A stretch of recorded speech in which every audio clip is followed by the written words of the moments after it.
There's a Carl Jung quote that I love, and it goes, "How am I to be substantial if I do not cast a shadow? I must have a dark side also if I am to be whole."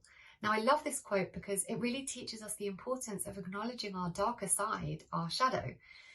Now, if you're hearing about this term for the first time now and you're wondering what the hell is shadow, shadow is the psychological term for everything that we cannot see in ourselves. So an amalgamation of all the aspects of our true nature that our ego has rejected over time, that the conscious mind therefore cannot see.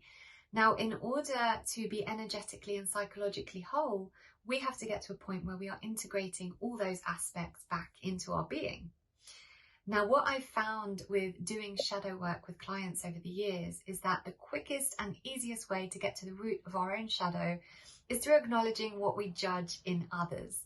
So, for example, if you're someone who has always judged people who speak their truth very openly, very open speaking about what they believe in, it might be worth going back and wondering, in your childhood, were you kind of just told to be very quiet and amenable, and it just generally wasn't acceptable in your upbringing to speak your truth?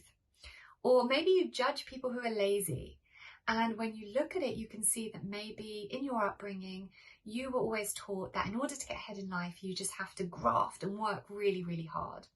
So it's really important to see that a lot of, or most of, our shadow and the things that we reject in ourselves are the very things that we were told not to be ourselves. And they're the very things that we actually have to acknowledge in order to move into a place of authenticity, because there is no healing and there is no true alignment.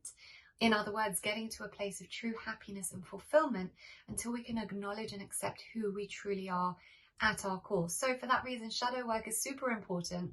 I find it breeds amazing results with my clients, and you can even do it yourself just by sitting down with your journal and starting to journal about the things you judge in other people and see if that leads you back to, well, was I told not to be those things? And from that, you might find yourself getting back to a place of authenticity.